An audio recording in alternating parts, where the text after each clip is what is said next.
дебатата низ парламентот јас и верувам и ќе видиме сите дали тоа мнозинство постои или не. Знаете дека нема да дозволиме нешто да се упропасти. Иницијативата е таа, ние разговаравме со многу пратеници, лично јас разговарав, пратеници најповеќе разговараа со пратеници и видовме дека постои една убава прогресивна маса на пратеници, која што секако е доволно сериозен мотив и причина да ги отвориме постапките, како што вчера тоа владата го направи. Овие денови веќе парламентот, се надевам брзо, ќе закаже уставна комисија, за да може да се отвори дебатата. Јас очекувам и низ креативниот дел на пратениците, преку уставната дебата, да се создава атмосфера благопријатна за сите, за да може да се и формира тоа двотретинско мнозинство, кое што по природен пат би требало да се формира. Зборувајќи за тоа, морам да ги отстранам сите шпекулации, кои што надвиснаа над главите на многу пратеници, за некакви пари, за некакви не знам какви незгодни состојби или слично.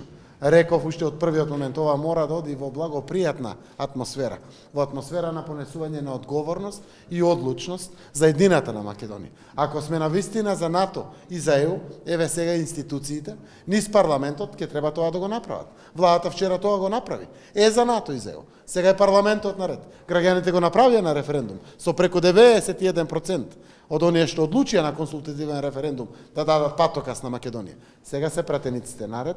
Јас верувам во инклузивен процес, во интегрираност натре на сите, дека ќе доминира прогресивниот дел, така да го кажам. Таа е дебатата и во Европа на прогресивен и ретрограден дел на институциите, така и ќе се случи во нашиот парламент, верувам. Дали ова значи дека до денот на првото гласање нема да се знае дали ќе имаме 80 пратеници кои ќе гласат за уставни промени? Сето друго, еве мене ако ме прашате, можам да верувам дека имам, може да верувам дека немам.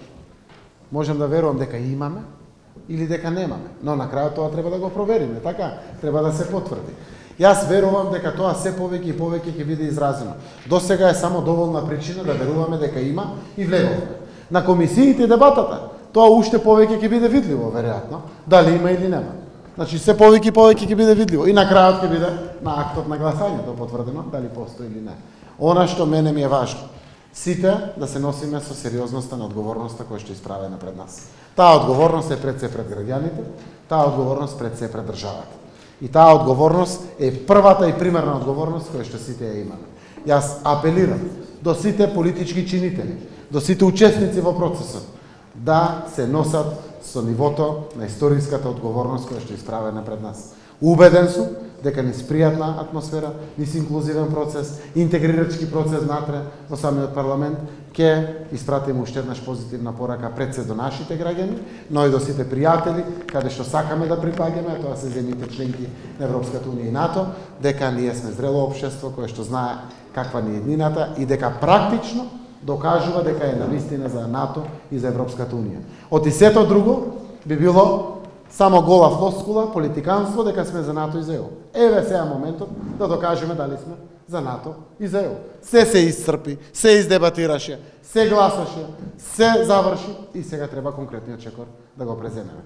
За мене, секој пратеник е еднакво важен, без разлика дали припаѓа на власт или опозиција, дали од доминантната македонска заедница, од албанската, турската, ромската, влашката, било која друга заедница. Сега гласот на пратениците ќе определи иднината на Македонија. Советник на СДСМ од Куманово вчера на социјалните мрежи напиша дека се обезбедени над 80 пратеници за изгласување на уставните промени. Како го коментирате ова? И уште едно прашање, денеска Меѓународниот монетарен фонд излезе со значително ниска проекција за раст на БДП од 1,6%, исто ова како го коментирате, и дали остануваат проекциите од 3,2% БДП до раст на година? Еве на второто прашање, прво, немаме никакви причини да се откажеме од проекциите, затоа што имаме раст во второто полугодие, го очекуваме растот во третото полугодие и тоа ќе биде истовремено така, ние остануваме на 3,2% раст и ги имаме сите практични причини за тоа. Веројатно знаете дека меѓународните институции, кога се явуваат ретроградни процеси, еве сега дали ќе се гласа или не, се песимистички ориентирани и така ги кажуваат своите коментари. Кога целото општество било заедничко, сплотено и давало оптимизам, тогаш и тие биле оптимистички ориентирани, така да остануваме на проекциите од 3,2%. За советникот од Куманово можам да кажам дека нема блага врска. Ако јас не знам, како тој би знаел. Ако знае нешто, треба мене да ми каже. Значи, Затоа што процесот не се случува на математика и бројки. Процесот е во разговор, преку мотивација и определба за одговорноста која што имаме. И на крајот го почнувате практично. Вчера започна практично. Тој процес ќе се случува во парламентот и јас верувам дека тоа ќе изнедри поголемо мнозинство од двотретини или двотретинско мнозинство, кое што ќе биде сосема доволно да за првиот наврат знаете дека се утврдува потребата од уставните промени. Тоа се гласи. После се изработуваат уставни амандмани кои што низ комисиите, јавните дебати и се, па доаѓаат на гласање во парламентот. Тоа председателот на парламентот ќе одлучи. Јас сакам да биде денеска ако може. Ама не ме прашува мене никој. Тие ќе одлучат денеска, утре, задутре, не знам, задутре е празникот, секако ќе одлучат. Зошто? Велам сакам јас уште денеска ако може. Деновите ни се броени. Знаеме дека во Грција следуваат парламентарни избори за Европскиот парламент, а кампања веројатно април почнува, така да правејќи математика не треба да се играме играчки со деновите и да ги трошиме така непотребно. Многу верба влегувате во овие престојни уставни измени, значи ли дека се откажувате од опцијата предвремени парламентарни избори? Не.